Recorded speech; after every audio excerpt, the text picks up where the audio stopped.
الرحمن الرحیم۔ آج میں پھر آپ لوگوں کے سامنے خلاصۃ القرآن کو لے کر حاضر ہوا ہوں، کیونکہ یہ ہمارا رمضان میں خلاصۃ القرآن بھی چل رہا ہے اور آپ لوگوں کے سامنے کچھ مسئلے مسائل بھی آ رہے ہیں اور بھی بہت ساری چیزیں آپ لوگوں کے سامنے جلد سے جلد لے کر آنے کی کوشش کرتا رہتا ہوں۔ تو مین جو ہمارا کام ہے وہ ہے خلاصۃ القرآن، کیونکہ رمضان میں ہماری تراویح پڑھی جا رہی ہے، جو کہ رمضان میں ایک عبادتوں کی جو شان ہے، یعنی جسے ہم لوگ بولتے ہیں کثرت رکوع، کثرت سجود، جو ایک شان ہے جس میں قرآن سنا جاتا ہے، وہ تراویح ہوتی ہے۔ تو قرآن میں تراویح میں ہم لوگ قرآن پڑھتے ہیں اور سنتے ہیں، سناتے ہیں، اور اس حوالے سے قرآن ہم لوگ سنتے رہ جاتے ہیں، تو اس کا ہم لوگ مطلب ہی نہیں سمجھ پاتے ہیں، اور مطلب تو دور کی بات ہے، کم سے کم خلاصہ تو یار سمجھ لیں۔ تو اللہ تعالیٰ نے دیکھیں ہمارا 14واں پارہ چل رہا ہے، ربما یود الذین کفروا لو کانوا مسلمین سے شروع ہے۔ قرآن قیامت تک محفوظ رہے گا، اللہ تعالیٰ نے اس میں ایک چیز بتائی، اور اللہ تعالیٰ نے پچھلے پیغمبروں پر جتنی بھی کتابیں نازل فرمائی تھیں ان کی حفاظت کی ذمہ داری خود اس امت پر ڈالی تھی، لیکن قرآن مجید ایک ایسی کتاب ہے جس کے ذریعے لوگ قیامت تک ہدایت حاصل کرتے رہیں گے، اور غیبی طور پر ہر زمانے میں اللہ تعالیٰ اس کی حفاظت کا انتظام کرتا رہے گا، اسی وجہ سے قیامت تک اس میں کوئی رد و بدل نہیں ہو سکتا ہے۔ تو سورہ حجر کی جو ہے آیت نمبر 42 میں جو ہمیں سبق ملا ہے کہ نیک لوگ شیطان کے مکر و فریب سے محفوظ رہتے ہیں۔ دیکھیں شیطان کا مکر و فریب صرف انہی لوگوں پر چلتا ہے جو اللہ کی نافرمانی کرتے ہیں، اس کی تعلیمات، اس کے احکام کو نہیں مانتے ہیں، لیکن جو لوگ اللہ پر ایمان لاتے ہیں، اسی پر بھروسہ رکھتے ہیں، اس کی پوری فرما برداری کرتے ہیں، اللہ کے ایسے خاص بندوں پر شیطان کا کوئی داؤ نہیں چلتا، وہ اس کے مکر و فریب سے محفوظ رہتے ہیں۔ دیکھیں سورہ حجر کی آیت نمبر 49-50 میں یہ تعلیم دی گئی کہ اللہ تعالیٰ بخشنے اور سزا دینے دونوں کی قدرت رکھتے ہیں۔ ہر مومن بندے کو یہ امید ہونی چاہیے کہ اللہ غفار بھی ہے، تمام گناہوں کو معاف کر سکتا ہے، لہٰذا اگر کوئی گناہ ہو جائے تو فوراً اللہ سے مغفرت کی امید کرتے ہوئے توبہ کر لینا چاہیے، لیکن اس بات کا بھی ڈر بھی رہنا چاہیے کہ اللہ قہار بھی ہے، اس کا عذاب بہت سخت ہے، لہذا اس کی نافرمانی سے بچنے کی پوری کوشش کرنی چاہیے۔ اسی لیے کہا جاتا ہے ایمان امید اور خوف کے درمیان ہے، ایمان جو ہے امید اور خوف کے درمیان ہے۔ قرآن کا پیغام چل رہا ہے تو سورہ نحل کی آیت نمبر 23 سے یہ سبق ملا کہ اللہ تعالیٰ کو انسان کے ہر عمل کا علم ہے۔ لیکن اللہ تعالیٰ تمہارے ظاہری اعمال کو بھی جانتے ہیں، پوشیدہ اعمال بھی جانتے ہیں، لہذا انسان کو ہر حال میں اللہ سے ڈرتے رہنا چاہیے، اور یہ نہیں سمجھنا چاہیے کہ ہمارے برے اعمال کی اللہ کو خبر نہیں ہے۔ جب ہم دنیا میں اپنے کسی بڑے کے سامنے کوئی غلط کام کرنا پسند نہیں کرتے ہیں، تو اللہ تعالیٰ جو سارے جہانوں کا بادشاہ ہے ہر وقت ہم کو دیکھ رہا ہے، اس کے سامنے بھی گناہ کرنے کی جرات نہیں کرنا چاہیے۔ یعلم خائنۃ الاعین وما تخفی الصدور، ارے وہ تو ہمارے دلوں کے بھیدوں کو بھی جانتا ہے۔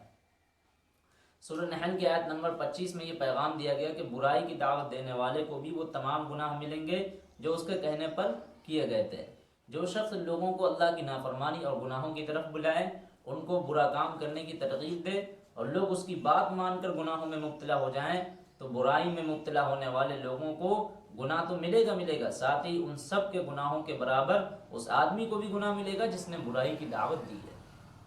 سورہ نحل کی آیت نمبر 42 میں یہ حکم دیا گیا ہر کام علماء کرام سے پوچھ کر کرو، اگر تم کوئی بات معلوم نہ ہو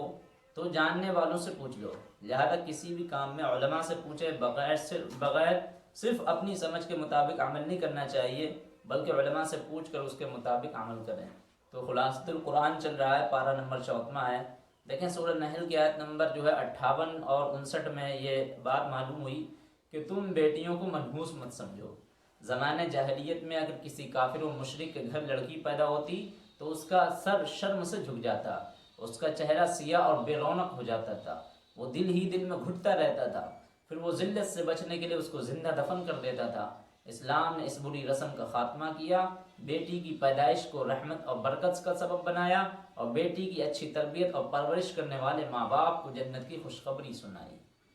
یہ آپ سمجھیں، یہ اسلام آیا ہے، اسلام نے عورتوں کو عزت دی ہے، بیٹیوں کو جو ہے رحمت بنایا ہے، لیکن وہ زمانہ جاہلیت کا دور آج پھر واپس آ گیا ہے، جو کہ آج جو ہے حمل میں ہی کچھ ایسی مشینیں ہیں جن سے اگر پتہ لگتا ہے کہ جو ہم لوگ کہتے ہیں دختر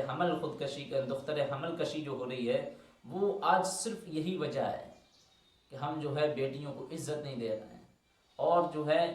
ان کو آج بھی جو ہے زندہ تو نہیں دفن کر رہے ہیں، نہ ہی ان کو پیدا کر رہے ہیں، بلکہ حمل میں ہی دختر کشی کر رہے ہیں، یعنی اپنی لڑکی کو حمل میں ہی گرا دے رہے ہیں، مروا دے رہے ہیں۔ ایسی بہت ساری آپ کے سامنے جو ہے تصویریں آتی رہتی ہوں سوشل میڈیا پر، اور جو اخبار کی یہ خبریں جو ہے سرخیاں بٹورتی بھی آپ کو ملتی رہتی ہوں گی، آپ زیادہ تر دیکھتے بھی رہتے ہوں گے۔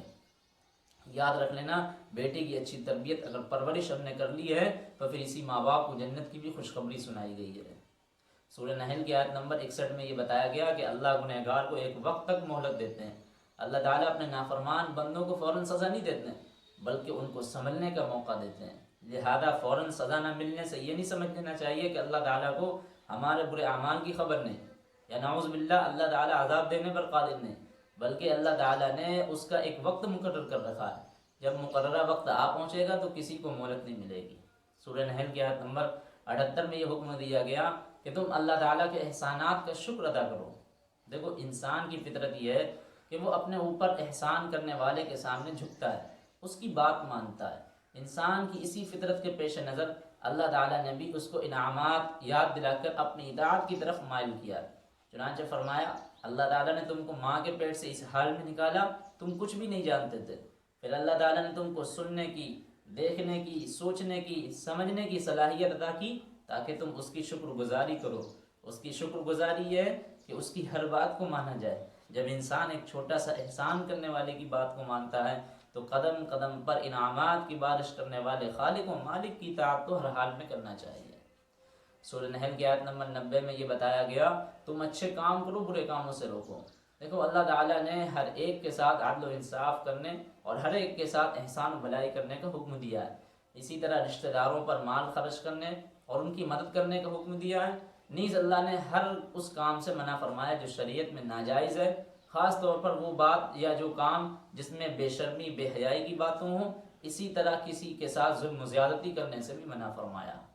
سورہ نحل کی آیت نمبر 91 میں یہ حکم دیا گیا تم وعدوں اور قسموں کو پورا کرو۔ دیکھیں عہد کی پابندی اور قسم پورا کرنے کی اسلام میں بڑی اہمیت ہے۔ اس پر بھی بہت سے دینی و دنیاوی کاموں کے دار و مدار اور قوموں کی ترقی اور کامیابی کا راز بھی پوشیدہ ہے۔ اس لیے مسلمانوں کو حکم دیا گیا ہے کہ جب تم اللہ کی قسم کھا کر کے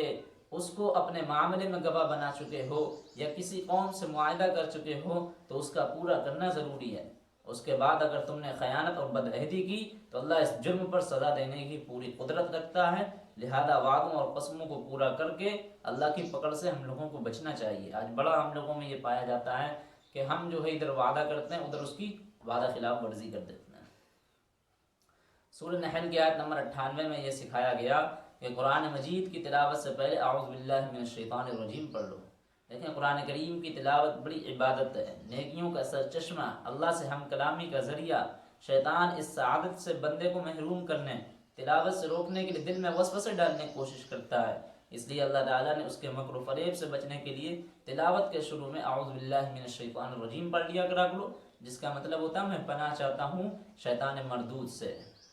اللہ تعالیٰ ہم لوگوں کو کہنے سننے سے زیادہ عمل کرنے کی توفیق عطا فرمائے، اور جو ہے وعدہ کرنے کی توفیق عطا فرمائے، اچھے کام کرنے کی توفیق عطا فرمائے، اللہ کے احسانات کا شکر ادا کرنے کی اور